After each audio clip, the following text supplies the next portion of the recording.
Hello friends, how are you? Welcome to our YouTube channel Dhyan Commerce, the key of success. Please like, subscribe, share and press bell icon for notifications. Thank you. जय माता जी students. Taxation में income from other sources chapter जो हम पढ़ रहे हैं उसका आज ये लास्ट लेक्चर होगा। तो गिफ्ट से रिलेटेड अब कुछ प्रोविजंस है बच्चों, जिसे हम लाइव इस एग्जांपल के अंदर समझेंगे। थियरी के अंदर उन्होंने गिफ्ट का पोर्शन दिया है, मटेरियल में हमने ऐड भी किया है स्टार्टिंग में इनकम फ्रॉम अदर सोर्सेज के फर्स्ट सेकंड पेज पे, बट एग्जांपल के साथ समझेंगे तो ज़्यादा आइडिया क्लियर होगा। तो इसलिए हम देख रहे हैं सम नंबर 20 जो कि 100% डेडिकेटेड टू गिफ्ट्स ही है। पूरा गिफ्ट वाला डेटा दिया गया है, तो हमें पता चलेगा कि कब कौन सी गिफ्ट हमें इंक्लूड करनी है। मेन पॉइंट्स में अगर कहते हैं तो गिफ्ट फ्रॉम रिलेटिव, ठीक है। रिलेटिव का मीनिंग मैंने ऑफलाइन लेक्चर में सभी को समझाया हुआ है। जो भी हमारे रिलेटिव है वो कोई भी गिफ्ट देते हैं कोई भी अमाउंट का, then it is 100% tax free, उसके ऊपर कोई टैक्स नहीं लगता है। रिलेटिव होना जरूरी है, ठीक है।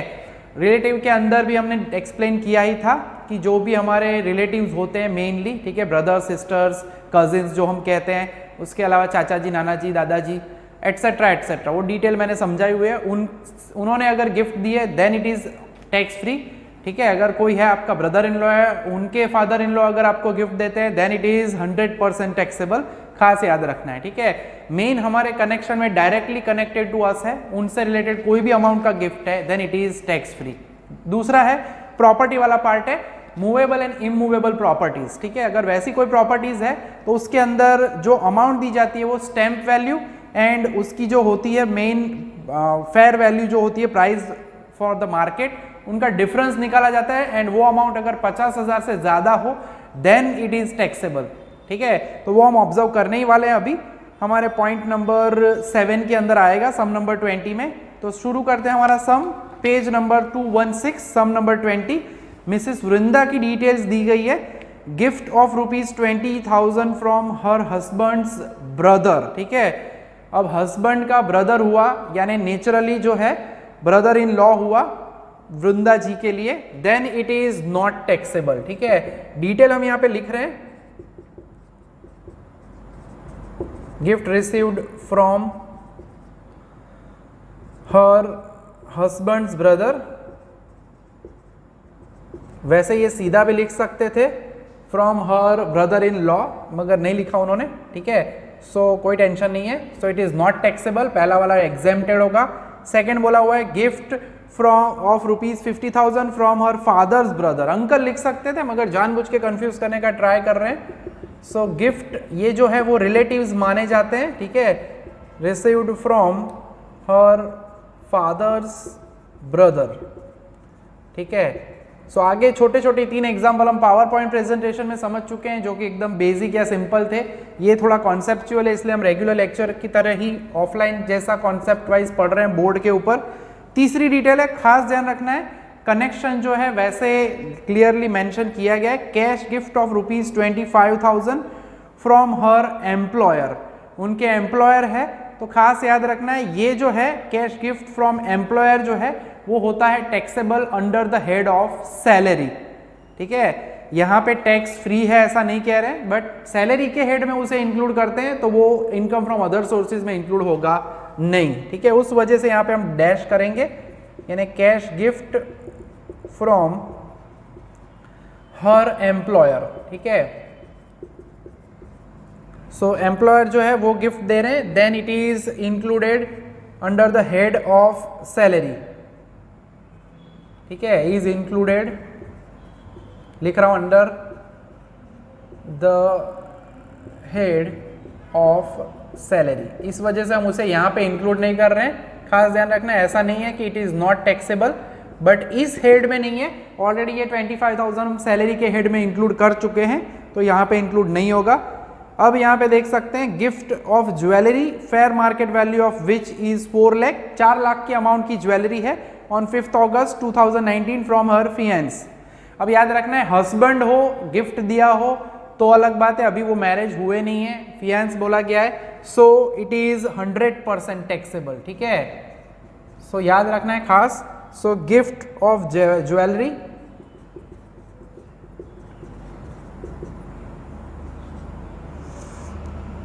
on 15th August from her fiance.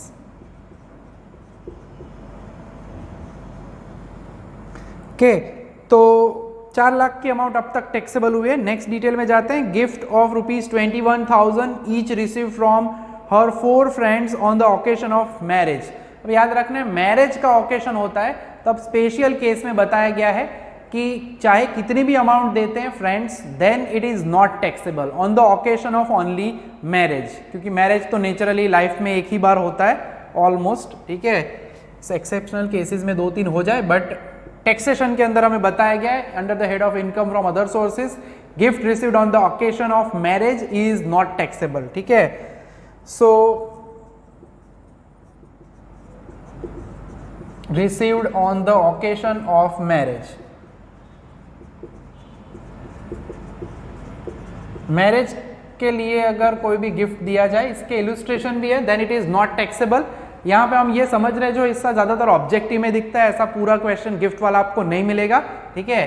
तो समझ लेते हैं हम 6 नंबर की डिटेल जाते हैं। यहाँ पे ज्यादातर हमें ये समझना है कि कौन सी डिटेल जो है, कौन सी गिफ्ट है, उसे रिलेटिव्स ने दिया है, कब वो टैक्सेबल होती है, कब टैक्स फ्री होती है, वो पार्ट हम देख रहे हैं। Gift of 50,000 from her mother's sister. अब मदर सिस्टर એટલે માસી કહેવાય ગુજરાતીમાં, मौसी कह सकते हैं, या आंटी होता, मगर नहीं लिखा इन्होंने, जानबूझ के समझने के लिए ही दिया गया ये। गिफ्ट रिसीव्ड फ्रॉम, अंदर वर्ड्स लिखे वैसे मैं लिख रहा हूं, हर मदर्स सिस्टर। तो ये भी अब तक के हिस्से में खाली 4 लाख रुपए टैक्सेबल हुए हमारे फॉर द गिफ्ट्स। अब 7वां पॉइंट मोस्ट IMP है, ठीक है। जैसे मैंने अभी कहा था कि she purchased bullion for ₹3 lakh whose fair market value is 3,30,000। अब ये जो दो वैल्यूज जो है उनका डिफरेंस अगर 50,000 से ज्यादा हो देन इट इज टैक्सेबल, 50,000 से कम है then it is not taxable, ठीक है। So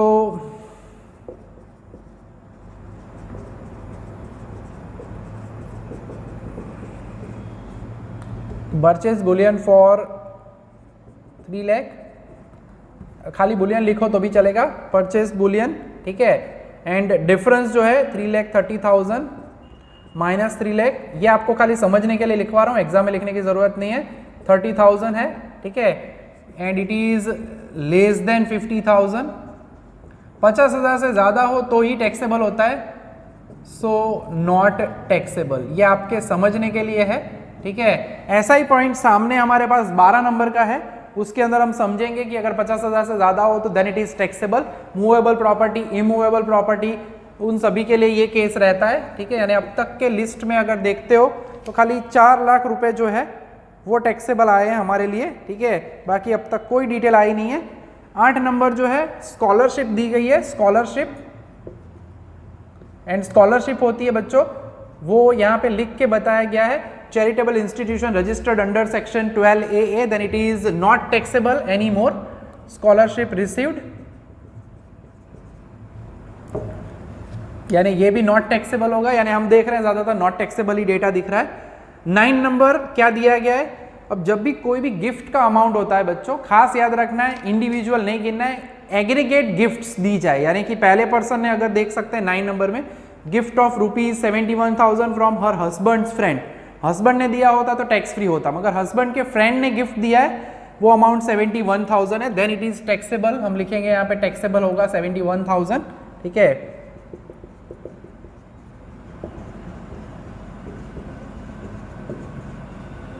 from her husbands friend,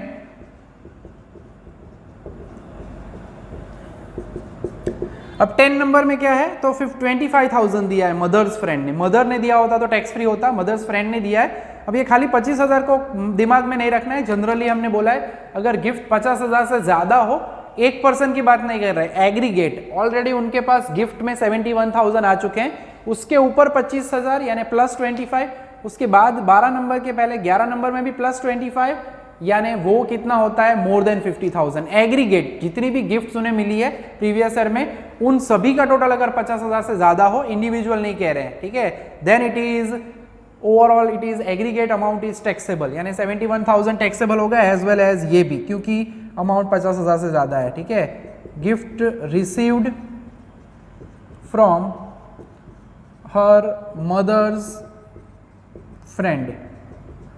so 25,000 यानी आपको ये ऑब्जर्व करना है 50,000 से ज़्यादा ही टैक्सेबल है, बट इंडिविजुअल कैलकुलेशन नहीं करना है। अगर कोई दूसरा गिफ्ट नहीं होता और खाली 25,000 होता एंड उसके बाद जो दिया गया 11 नंबर वो भी 25 होता तो 50,000 से कम होता, 50,000 से ज़्यादा हो तो टैक्सेबल है, तो टेंशन नहीं है। मगर ये 71,000 गिफ्ट आ चुका है प्लस 25 है यानी वो अग्रीगेट 50,000 से ज़्यादा होता है, इसीलिए टैक्सेबल है।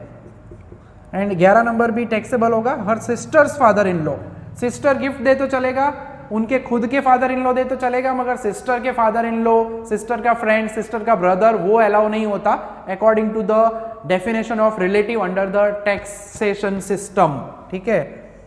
सो ये खास याद रखना है।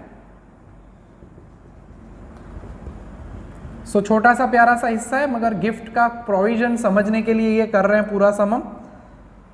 From her sister in law's father,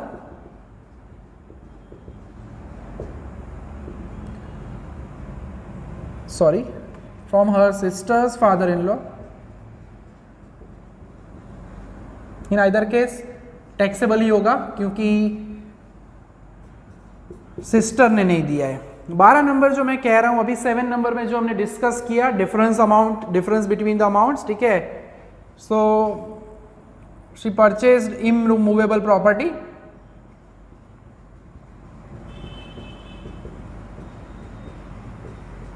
अब इमूवेबल प्रॉपर्टी हो एंड अगर हम बात कर रहे हैं आगे मैंने जैसे कहा देन डिफरेंस ऑफ अमाउंट है होता है, यानी कंसिडरेशन 14,25,000 है, स्टैम्प ड्यूटी 15,75,000 थी, तो उनका डिफरेंस देखना है बच्चों।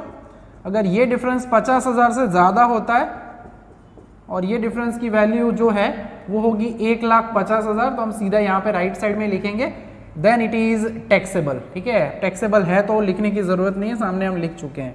सो अगर हम कहते हैं वैसे तो ये टैक्सेबल गिफ्ट्स का डेटा होगा, मगर हम जो फॉर्मेटिंग करते हैं उस हिसाब से टैक्सेबल इनकम अगर गिननी है तो इन सभी का हमें टोटल करना पड़ेगा, और टोटल जो है वो होगा 4 लाख प्लस 71,000 प्लस 25,000 प्लस 25,000 और 1,50,000, ठीक है, मिला के होगा 6,71,000 रुपीज़, ठीक है। तो ये सम जो है बहुत ही इंपॉर्टेंट है क्योंकि इसके अंदर हमें अलग अलग चीज़ें देखने का मौका मिला, स्कॉलरशिप के बारे में मौका मिला सीखने का, जितनी भी गिफ्ट्स है उनका अग्रीगेट अमाउंट जो है वो होना चाहिए 50,000 से ज़्यादा, तो टैक्सेबल होता है, वो भी हमें सीखने को मिला। गिफ्ट का जो पूरा प्रोविजन है बच्चों वो दिया गया है हमें पेज नंबर 163 पे दिया गया है, 163 पे 163, और इलुस्ट्रेशन नंबर 1 है। आ जाओ ज़रा बुक के अंदर देख लो, होमवर्क में दूंगा मैं आज ही आपको, इलुस्ट्रेशन लिखने हैं। इलुस्ट्रेशन 1 है, उसके अंदर जो अमाउंट दिया गया है उसमें पहला पार्ट है, पेज नंबर 164 पे आ जाइए। बोला है discuss the taxability for the following gift received by Mohan an individual during the previous year 2019-20। अब खास याद रखना है, ठीक है, मैंने अभी अभी कहा था मैरिज का ओकेशन है वो लाइफ में एक बार आता है, कभी कभी ज़्यादा से ज़्यादा 2 बार हो सकता है, ठीक है, अनफॉर्चुनेटली, बाकी एक ही बार होता है, तो उसके लिए उन्होंने टैक्स फ्री बोला है, बर्थडे के लिए नहीं बोला। यहाँ पे क्या बोला है 24,000 each from his 4 friends on the occasion of his birthday. Birthday पे एक पर्सन ने 24,000 दिया है तो 4 पर्सन का होगा 96,000, नीचे आंसर में लिखा हुआ है, देन इट इज 100% टैक्सेबल, ठीक है, खास याद रखना है। और एक ये प्रोविजन के लिए ये इलुस्ट्रेशन 1 में इसीलिए करवा रहा हूँ क्योंकि दूसरा पॉइंट जो है वो है wrist watch valued at ₹60,000 from his friend on the date of his friend's birthday, ठीक है, बर्थडे के दिन मिली हुई है गिफ्ट, मगर ये जो है वो खास याद रखना है, नीचे अंडरलाइन करना है आंसर के अंदर, 50,000 से ज़्यादा है फिर भी ये टैक्सेबल नहीं है। क्यों? क्योंकि नीचे मेंशन किया गया है, ठीक है, wrist watch is not property under section 56(2) clause number 7 and hence it is not taxable. वो क्लॉज हमारे पास डिटेल में नहीं है बच्चों, पर आप ये को याद रखना पड़ेगा ये कि रिस्ट वॉच है, अमाउंट चाहे कोई भी हो, इट इज नॉट टैक्सेबल। थोड़ा सा ये पॉइंट आपको दिमाग में रखना है, बाकी कोई टेंशन नहीं है। इलुस्ट्रेशन 2 में भी आप देख सकते हो 30,000 from her Elder sister, answer में आप देख सकते हो रिलेटिव है, नॉट टैक्सेबल। एंड उसके बाद याद रखना है, मैंने कहा मेन जो है रिलेटिव सिस्टर चलेगा, ब्रदर चलेगा, ब्रदर के फादर इन लॉ नहीं चलेंगे, ब्रदर की इवन डॉटर या सिस्टर की डॉटर वो गिफ्ट देते हैं, देन खास ध्यान रखना है, ठीक है, उसे रिलेटिव नहीं मानते, मगर अमाउंट 50,000 से ज्यादा हो तो ही टैक्सेबल। दूसरे में एग्जैक्टली 50,000 बोला है, तो आप देख सकते हो रीजन दिया गया उधर, नॉट अ रिलेटिव। यस, वैसे तो हम रिलेटिव ही मानते हैं, बहन की डॉटर हो या भाई का सन हो या डॉटर हो, बट टैक्सेशन नहीं मानता है, ठीक है, वो खाली brother sister, brother in law, sister in law, connected जो है मेन पर्सन से, उनको ही रिलेटिव माना गया है, उनके सन, उनके डॉटर, उनके सन इन लॉ, उनके फादर इन लॉ, वो सब माने जाते नहीं है, ठीक है।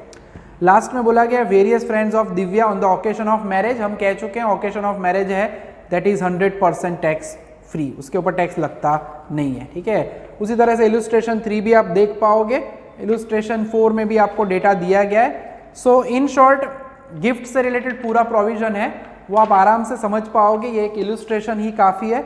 मोर ओवर अगर देखना है तो आप देख सकते हो। होमवर्क में मैं आपको देने वाला हूँ आज जो काम, उसके अंदर खास इलुस्ट्रेशन 4 आप कर लोगे, बाकी तो चलेगा। इलुस्ट्रेशन 4 आपको करना है, ठीक है। फिर बुक के अंदर हमारे इलुस्ट्रेशंस के अंदर खास याद रखना है 2-3 इलुस्ट्रेशन बहुत ज़्यादा इंपॉर्टेंट है, वो मैं पहले ऑफलाइन लेक्चर्स में बता ही चुका हूँ, अगर आपने नहीं किया है। इलुस्ट्रेशन नंबर 1 है 9, हमारा इलुस्ट्रेशन 9 है, यानी आज का काम के अंदर होमवर्क में आपको इलुस्ट्रेशन का काम करना है, ठीक है। एंड 11 एंड 12 4 इलुस्ट्रेशन आपको करने, जिसमें 4 नंबर जो है वो गिफ्ट वाला प्रोविजन वाला हिस्सा है, ठीक है। वैसे एक इलुस्ट्रेशन और गिफ्ट का दिया गया है, मगर चलेगा, इलुस्ट्रेशन 14, ठीक है। एंड ऑब्जेक्टिव के लिए अगर आपको ऑब्जर्व करना है तो खास इलुस्ट्रेशन नंबर 1 और हमारा है 15, जिसके अंदर छोटे छोटे क्वेश्चंस दिए गए हैं। सो ओवरऑल जो है हमारा चैप्टर जो है उसका हैप्पी एंडिंग हो गया है, इनकम फ्रॉम अदर सोर्सेज। आगे हमने 2-3 लेक्चर ऑफलाइन में देखे थे और 3 लेक्चर यहाँ पे ऑनलाइन में देख चुके हैं। कॉन्सेप्ट सभी क्लियर है, कुछ भी डाउट हो तो आप फ़ोन पे डाउट सॉल्व करवा सकते हो, या पर्सनली भी आ सकते हो क्लास के ऊपर, ठीक है। हम होते हैं अवेलेबल, जस्ट एक बार कॉल करके टाइमिंग कंफर्म कर लेना है, ठीक है। तो आज इलुस्ट्रेशन ही दिए हैं, मगर करना जरूरी है, एग्जाम में कई बार सीधे इलुस्ट्रेशन पूछे जाते हैं। जो नेक्स्ट संडे जो आएगा that will be the test of income from other sources, ठीक है। तो रेडी हो जाना है, एज यूजुअल रेगुलर हमारा टाइम होता है संडे का 10:30 से 12 के बीच में, तो 35 to 40 मार्क्स का टेस्ट रहता है, तो उसके लिए हम रेडी रहेंगे, ठीक है। तो टैक्सेशन का एक चैप्टर जो मुझे करवाना था वो ये था, income from other sources, complete हो चुका है। तो आज के लेक्चर में हम यहाँ तक का काम रखने वाले हैं। जय माता जी, thank you and take care.